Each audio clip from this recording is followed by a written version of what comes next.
Hey everybody, this is Haeravon, and this is the last segment of my XCOM talk-through, a series that, despite the name, ironically doesn't have a lot of talking. It was started primarily on my webpage, Haeravon.com, in text format, which is where the talk-through name comes from. These videos were created later to supplement what I was talking about. If you have been following along and watched the first videos, you may have noticed that my character's equipment and weaponry and abilities are on an entirely different level than they were in the previous videos. I pretty much skipped right from conventional weaponry at the end of the third video and jumped right to plasma and titan armor when I researched it. I didn't bother around with lasers. Once I found out how to create the high-end gear, I went right to that. Now, as you saw my characters just a second ago, mind-controlled two mutons. This has pretty much become a staple tactic for me. Psionics are way overpowered in favor of the gamer in this game, and being able to run up and mind control hulking enemies like heavy floaters, mutons, muton elites, what have you, essentially gives you disposable tanks that you can use to do all your scouting for you. And especially in these UFO crash sites or landing sites, I rely on them heavily at the beginning because walking into an ambush is the main cause of death in this game. And if you can walk into an enemy ambush with enemies that are disposable, you can set your troops into position to take advantage of it. And if the enemy kills themselves, or you kill some of them with mind-controlled troops, it's a double win for you. Not the least of which, because mind-controlled troops that die from enemy action drop their weapons for you, unlike most enemies. If you kill them with mind-controlled troops or with your own troops, they'll lose their weapons. They kill yours, you keep it. A good way to rack up extra arms for your B and C squad. Now I should talk about how I've developed my group. Being extremely power gamey, when I learned about psionics, that comes up much later in the game, and the Iron Will ability, I instantly scrapped my team of regulars and created an entirely new squad. If you have Titan armor and plasma weapons, a lot of the vulnerabilities of being a rookie is pretty much eliminated. And I tested and tested and tested and save loaded until I got a squad full of psionists, and just to make sure I had depth, I did it 2 more times. So I should have enough characters, even if the entire squad is injured, to replace them.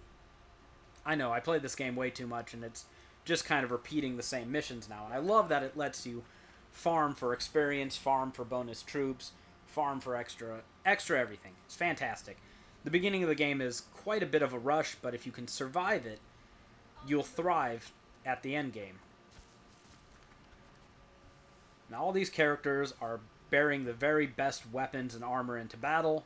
They all have psionic abilities. And the 2 standouts in the psionic tree are Mind Control, for obvious reasons, and Mind Fray, which is a mid-damaging psionic attack that can hit any enemy within your sight range. Its chance to hit is dependent on the enemy's will, which pretty much means if the enemy has psionics or has no mental capacity to speak of, it won't work. If the enemy is mechanical, it likewise won't work because they don't have minds. The majority of enemies in the game are susceptible to this attack. It deals 5 damage, and against most enemies will almost always hit. Now, when enemies are in cover and you have a 35% chance with your plasma weapon to do 7 damage or 100% chance to do 5, it's a no-brainer. You'll take the 5 damage any day. So I find myself, as I play more and more, leaning more and more heavily on psionic abilities. And here my dependable, expendable muton has just discovered a batch of his buddies, a number of muton elites and a berserker, and my squad, a safe distance behind, is going to take position. They're going to be the real death dealers in this encounter, but the muton hopefully will take most of the flak. Now, as I might have said earlier, cover is very important. That doesn't change, but at least on normal mode, which I've been playing on, I found that staying together and maintaining squad coherence is often just as important as cover. So if you're running around madly for the cover and you end up with one or two soldiers isolated from the rest, you really haven't done yourself any favors. I'm going to set my soldiers up to gain the best vantage points they can while remaining in cover. And this is extra safe for me to do because the enemy is still a long way off, and I can try and lure them back with my Muton. Now here's my sniper. I'd overlook snipers because, honestly, snipers suck until you get them up to colonel rank. Then they get the ability double tap. She's taking advantage of squad sight. The Muton, any foe within her line of sight that the Muton can see, she can shoot at, no matter the distance. Now obstacles do matter, they do get in the way. So for interior spaces, it's not a great idea. But it's all open, and she's taking pot shots at them far beyond their own sight range. So, in a lot of maps, a Colonel Sniper with double tap, squad sight, it's just a phenomenal killing machine. Especially if you use mind control and send your mind-controlled troops out to spot for you. Now, my friend Quantum Omega, in his latest Iron Man playthrough, heralded the potency of Shiv devices, which take up a squad slot and are pretty disposable in their own right. But, honestly, I don't really see the point of that with mind control, since you don't have to reduce your squad strength, you don't have to build the Shivs, and you can just take control of enemy troops. Mutons, Muton Elites, and the like are very, very plentiful throughout the later levels. They never go away. So you'll always have something to throw at the enemy. And I have Berserker facing me. They do horrendous damage, about 15 points of damage in normal mode, if they get up to you in melee. Every time you shoot them, they get a free move where they'll run closer and howl at you and carry on. And that can have pluses and minuses. If they run up to you, you can lure them into crossfire like I just did here.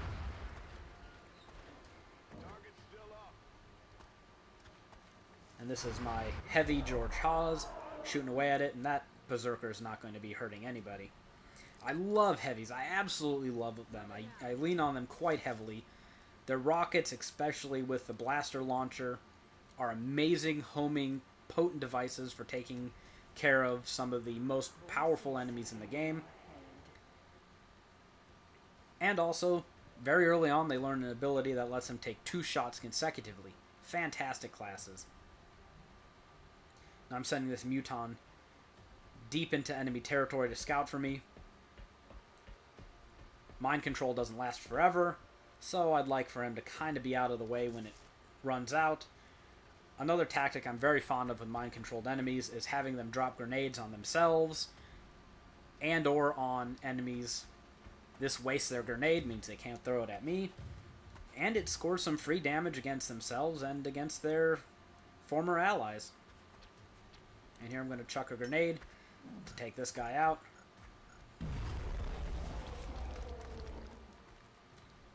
Incredibly cheap, but incredibly fun, taking advantage of your mind-controlled foes.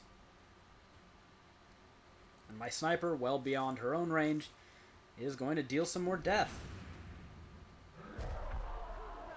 Greetings from Spain.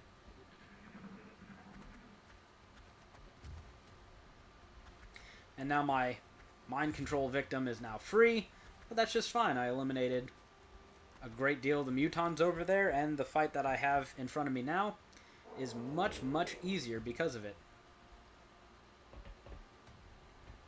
And this guy's going to come back, but all he's going to get to do this round is move, and although he has me flanked, I'll be sure to take him out really easy next turn.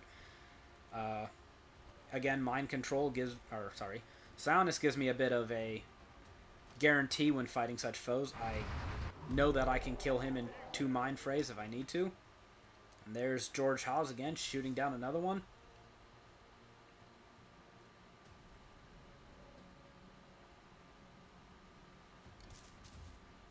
And it's time to deal with this little flanking issue.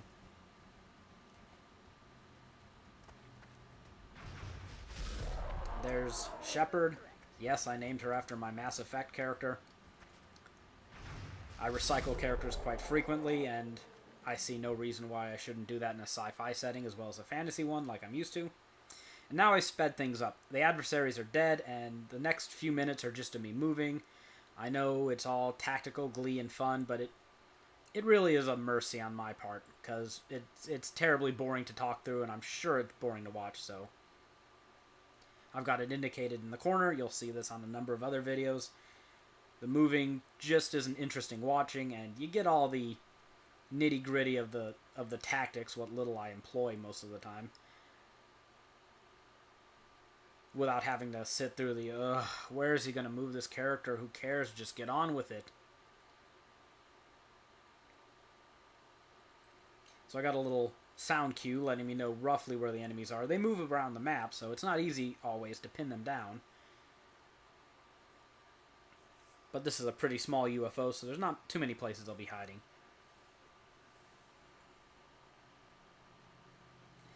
Now, one thing you learn very quickly in this game is gather your troops before you open a door. You want to be able to rush in there and take on everything on the other side. If you do it with 1 or 2 troops, they'll move, get in position. You'll have to run up and waste your turn, and it's just not a good idea. Smart move, get all your troops up by the door before you go through. And they're the last 2 stragglers, a Muton Elite and an Ethereal. And you know what? I'm done with this place. I don't care too much about components at this stage in the game, so I'm just going to use my heavies and their rockets and just blow the crap out of them. Guaranteed win. No hassle, no trouble, just dead aliens. And isn't that what it's really all about? Yeah, that's what it's really all about.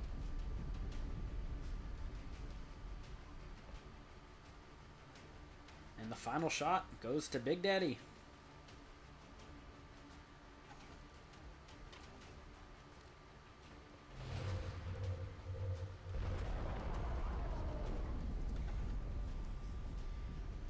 And just a few points of the Ethereal's health left to take down. And this is a simple matter. Bam, right in the face. Gotta love it. Alright guys, hope you had half as much fun watching as I did making it.